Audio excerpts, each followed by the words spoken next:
வெளிநாட்டில் இருந்து இந்தியாவில் உள்ள அப்பாவி மக்களை மதம் மாற்றுவதற்காக நிறைய ஃபண்டு வருது.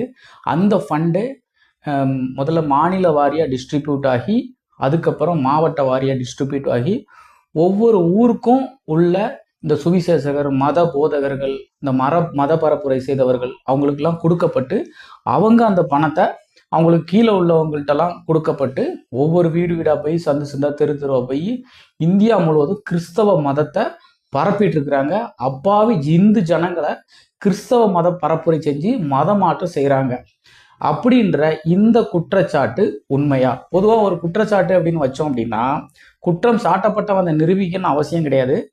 ஏன்னா நிரூபிக்கிறதுக்கான வாய்ப்போ இல்லை பாசிபிலிட்டியே இருக்காது. ஏன்னா அவன் குற்றம் சாட்டப்பட்டவன். ஆனால் குற்றம் யாரு சொல்லுகிறார்களோ அவன் அதை நிரூபிக்கணும் இல்லையா? அதுக்கப்புறம் வலைத்தள பகிர்வுகள், கிறிஸ்தவ மத போதகர் கைது, நிறுவனத்தில் மத மாற்றம் செய்த பேராசிரியர் கைது, இந்த மாதிரி இப்படியே திரும்ப திரும்ப ஃபார்வர்டு பண்ணிட்டு இருப்பாங்க. இந்த டிஸ்கிரிமினேஷன் அடிப்படையில் ஒரு கிறிஸ்தவத்தின் மீது புகுத்தப்படக்கூடிய இந்த குற்றச்சாட்டு உண்மையா அப்படின்னு நம்ம இந்த வீடியோவில் பார்த்துருவோம்.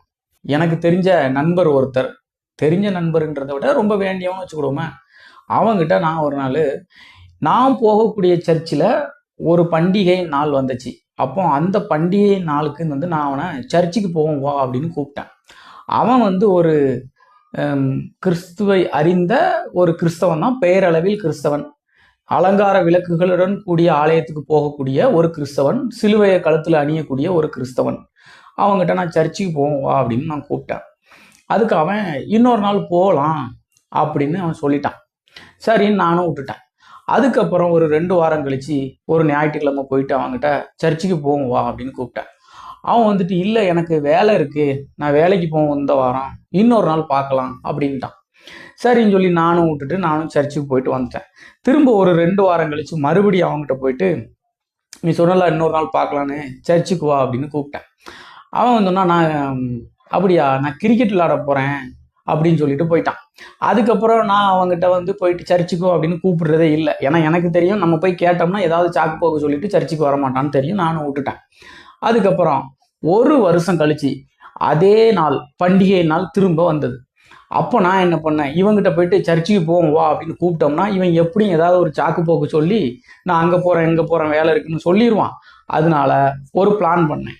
1 மாதத்துக்கு முன்னாடியே போய், இங்கே பாரு, இந்த மாதம் இந்த தேதி எங்களுடைய சர்ச்சில் இந்த மாதிரி ஒரு பண்டிகை நாள் வருது, அதுக்கு நீ அவசியம் வரணும் அப்படின்னு சொல்லி முதலே சொல்லி வச்சுட்டேன், ப்ரீ புக்கிங் மாதிரி. அவனால் மறுக்க முடியல, அவன் வாரேன் அப்படின்னு சொல்லிட்டான். கரெக்டாக அந்த நாள் வரும்போது அவங்ககிட்ட போய் ஞாபகப்படுத்தி, அந்த நாள் வந்துருச்சு, இப்போ தான் பண்டிகை, வா போவோம் சர்ச்சுக்கு போவோன்னு. அவன் எப்படியோ கிளம்பி வந்துட்டான். அவன் குழந்தைகளை கூட்டிக்கிட்டு, ஒய்ஃபை கூட்டிக்கிட்டு சர்ச்சுக்கு கிளம்பி வந்துட்டான். சர்ச்சுக்கு இருந்துட்டு திரும்ப மறுபடியும் வீட்டுக்கும் வந்தாச்சு. அதுக்கப்புறமா நான் ஒரு நாள் அவனை சந்திச்சு, இந்த மாதிரி சர்ச்சுக்கு போவோம் வா அப்படின்னு கூப்பிட்டேன். அதுக்கு அவன் இல்லை, பிள்ளைங்கள்லாம் பார்த்தலாம் ரொம்ப ஓடி சேட்டை பண்ணும், அங்கே இருக்கிறவங்களுக்குலாம் டிஸ்டர்பன்ஸாக இருக்கும் அப்படின்னு சொல்லிட்டு தான் மேலே இவ்வளோ நாள் தன்னைத்தான் சாக்கு போக்கு சொல்லிட்டு இருந்தவன் தன் குழந்தைங்க மேலே சாக்கு போக்கு சொல்ல ஆரம்பித்தான். கிறிஸ்துவை அறிந்த ரட்சிக்கப்படாத ஒரு கிறிஸ்தவனையே ரட்சிப்புக்குள்ளே வழிநடத்த முடியலையே. ஒன்றுமே தெரியாதவங்கிட்ட ஒரு ட்ராக் நோட்டீஸை கொண்டு கொடுத்த உடனே இயேசு ஜீவிக்கிறார், நானே வழியும் சத்தியமும் ஜீவனுமாக இருக்கிறேன்னு எழுதின ஒரு ட்ராக் நோட்டீஸை ஒருத்தனை கொடுத்த உடனே அவன் மதம் மாறிடுவான். எப்படா நம்புறீங்க? இல்லை கொஞ்சம் ஒரு 5-6 பெண்களை 5-6 குழந்தைகளை அந்த சபையில் உள்ளவங்களாம் கூட்டிகிட்டு ஒரு ட்ரம் செட்டு, வயல், இந்த கீபோர்டு எல்லாம் வச்சுக்கிட்டு ஒரு பாட்டு படித்து தேவனை ஆராய்ச்சி ஒரு தெருவில் போய் சொன்ன சுவிசேஷம் சொன்ன உடனே அவன் மதம் பரப்பி அவன் அந்த ஊரில் அவனை மதம் மாறிடுவாங்க அப்படின்னு எப்படா நீங்கள் சொல்கிறீங்க? எனக்கு புரியல. சொல்லி சுவிசேஷம் என்பது, சுவிசேஷம் அப்படிங்கக்கூடிய ஒரு சமஸ்கிருத வார்த்தைக்கு தமிழில் நற்செய்தின்னு பேர், குட் நியூஸ். சரியா? இந்த சுவிசேஷத்தை தான் நீ மத பரப்புரைன்னு சொல்கிற. சரி, ஓகே.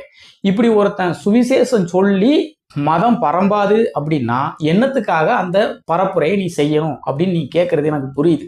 அதுக்கு மேத்யூ காஸ்பல் சாப்டர் 10 படிக்கணும். நான்